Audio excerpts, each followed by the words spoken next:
दोस्तों, गणित कुछ बच्चों का पसंदीदा विषय है।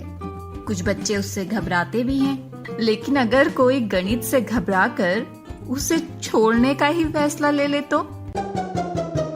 नमस्कार दोस्तों, मैं हूँ संपर्क दीदी और आप सुन रहे हैं संपर्क पॉडकास्ट।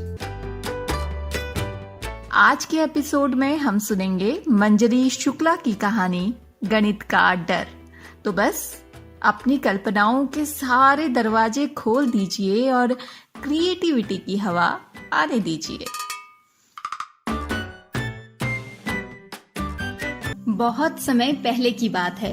बुद्धिनगर नाम के राज्य में एक राजा रहा करता था। राज्य के नाम के अनुसार ही वहां पर रहने वाले सब बड़े बुद्धिमान थे और किसी भी मुसीबत का हल चुटकियों में निकाल लेते थे। पर बुद्धिनगर का राजा, जिसका नाम तो वीरसेन था, पर वो बड़ा डरपोक था। वो अपने नाम के बिल्कुल उल्टा था।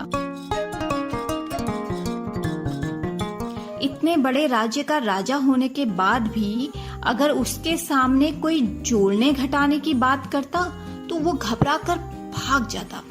उसकी गणित से डरने की कहानी बड़ी मजेदार है।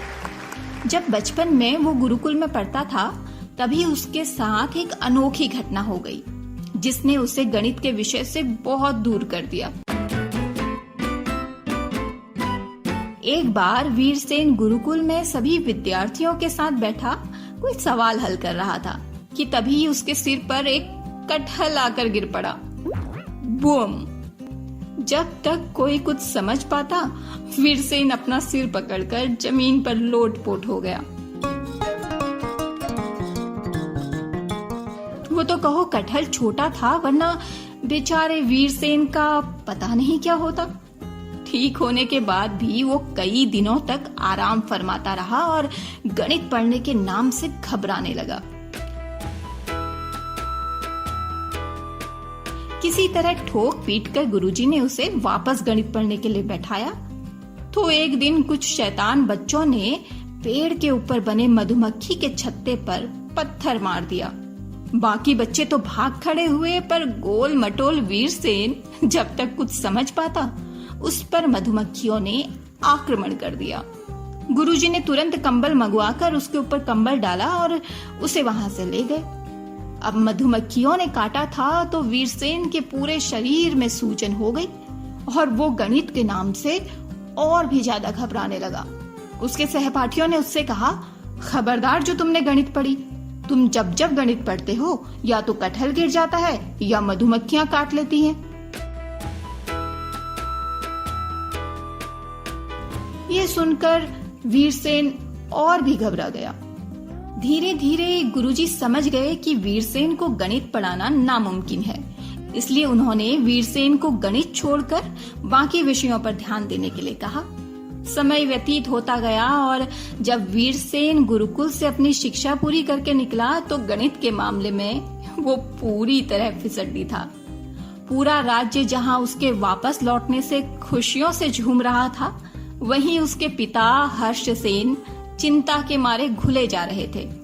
उन्होंने वीरसेन को अकेले में बुलाकर कहा, तुम्हें ना तो जोड़ना आता है और न घटाना, न भाग करना और न गुणा, यहाँ तक कि तुम हमारे राज्य महल के सदस्य तक नहीं गिन सकते।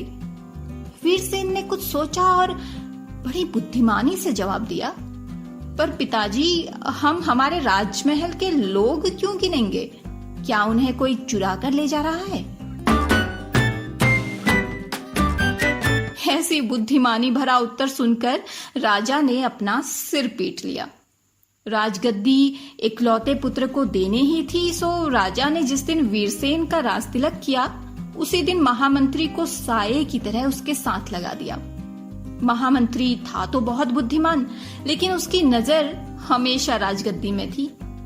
उसे जब ये पता चला कि महाराजा वीरसेन को गणित नहीं आती, तो उसने उनका फायदा उठाना शुरू कर दिया। 50 स्वर्ण मुद्राओं की जगह 100 स्वर्ण मुद्राएं ले जाता। दान पुण्य में अगर 100 स्वर्ण मुद्राएं देनी होती तो 200 स्वर्ण मुद्राएं ले जाता। और वीरसेन को इसके बारे में कुछ पता नहीं था। धीरे धीरे दरबार में कानाफूसी शुरू हो गई और सबको पता चल गया कि वीरसेन को गणित नहीं आती और महामंत्री इस बात का बहुत फायदा उठा रहा है। पर इस बात को वीरसेन को बताए कौन?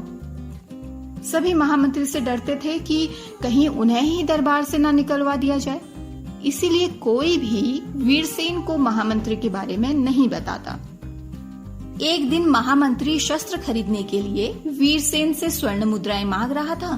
तभी दरबार में घोड़े बेचने के लिए एक व्यापारी आया। व्यापारी इतने सुंदर कपड़े और कीमती गहने पहने हुआ था कि वीरसेन के साथ साथ सभी मन ही मन उसकी तारीफ करने लगे।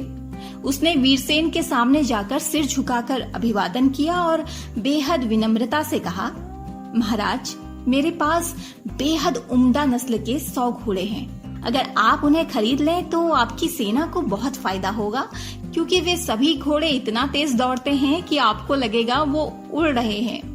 वीरसेन ने अपने वजीर से कहा, आप घोड़ों को एक बार देख आइए और अगर वो घोड़े इतनी ही अच्छी नस्ल के हैं तो उन्हें खरीद लेंगे। राजा की बात सुनते ही वजीर अपने साथ कुछ और दरबारियों को लेकर गया और थोड़ी देर बाद आकर बोला, महाराज, सभी घोड़े बेहद आकर्षक हैं, आप उन्हें खरीद सकते हैं। वीरसेन ने व्यापारी से पूछा, एक घोड़े की कितनी कीमत है? महामंत्री के कान ये सुनते ही खड़े हो गए। व्यापारी ने कहा, महाराज, वैसे तो एक घोड़े की कीमत 100 स्वर्ण मुद्राएं हैं, पर आपको जो भी ठीक लगे आप दे दीजिए।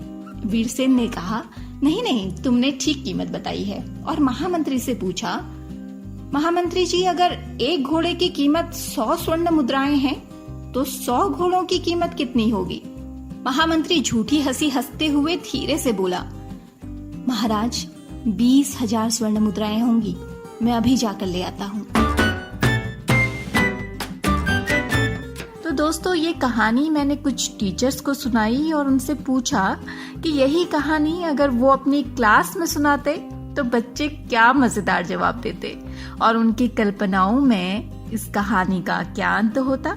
आखिर ऐसा क्या हुआ होगा कि राजा गणित सीखने के लिए तैयार हो जाएगा। टीचर्स बच्चों के मजेदार जवाब बताते हुए खुद कैसे बच्चे बन गए, आइए सुनते हैं।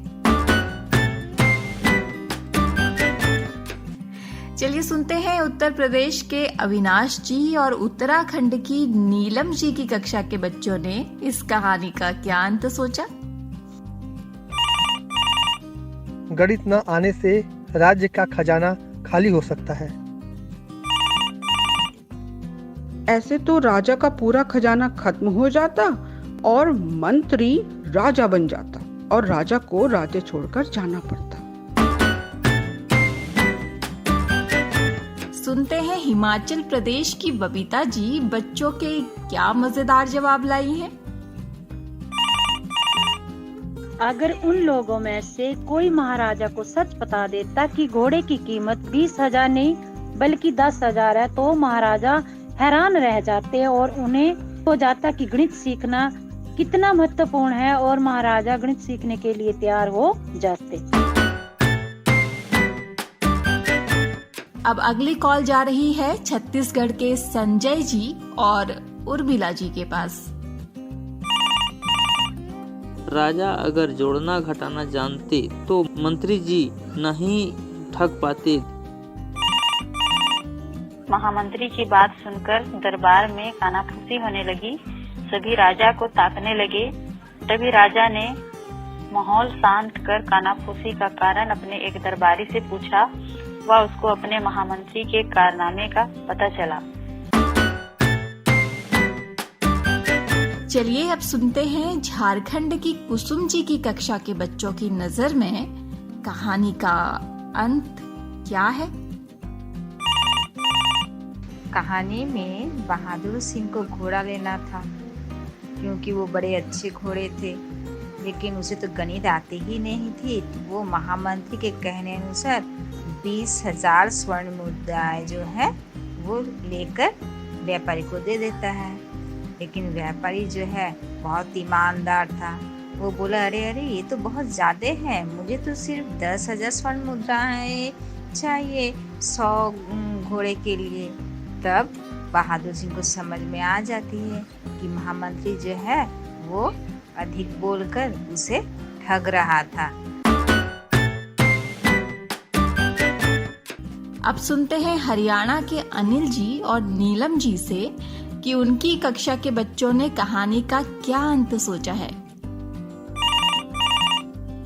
जब महाराज ने अपने दरबार में महामंत्रियों से पूछा कि एक घोड़े का मूल्य 100 स्वर्ण मुद्रा है तो 100 घोड़ों का मूल्य कितना होगा, तो महामंत्री का जवाब था कि 20,000 स्वर्ण मुद्रा होगा। लेकिन वाक्य में 10,000 स्वर्ण मुद्रा होना था, तो इसलिए उसने क्या किया कि महामंत्री ने उसकी डबल कीमत बता करके आधी कीमत खुद बचाने का प्रयास कर रहा था। तो महाराज ने सोचा कि अगर तू खुद अपना घटा जमा सीख जाएगा तो ऐसी तेरे सामने कोई दिक्कत नहीं आएगी। जब राजा महामंत्री को स्वर्ण मुद्राएं लाने के लिए भेजते हैं, तब महामंत्री खजाने से 20,000 स्वर्ण मुद्राएं निकाल कर लाते हैं और घोड़े वाले को 10,000 स्वर्ण मुद्राएं दे देते हैं। बाकी की 10,000 स्वर्ण मुद्राएं चुपके से अपने पास रख लेते हैं। लेकिन घोड़े वाला महामंत्री को ये चालाकी करते हुए देख लेता है।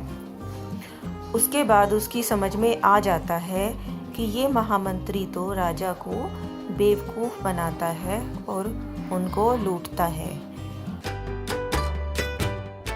तो चलिए सुनते हैं इस कहानी का अंत क्या है।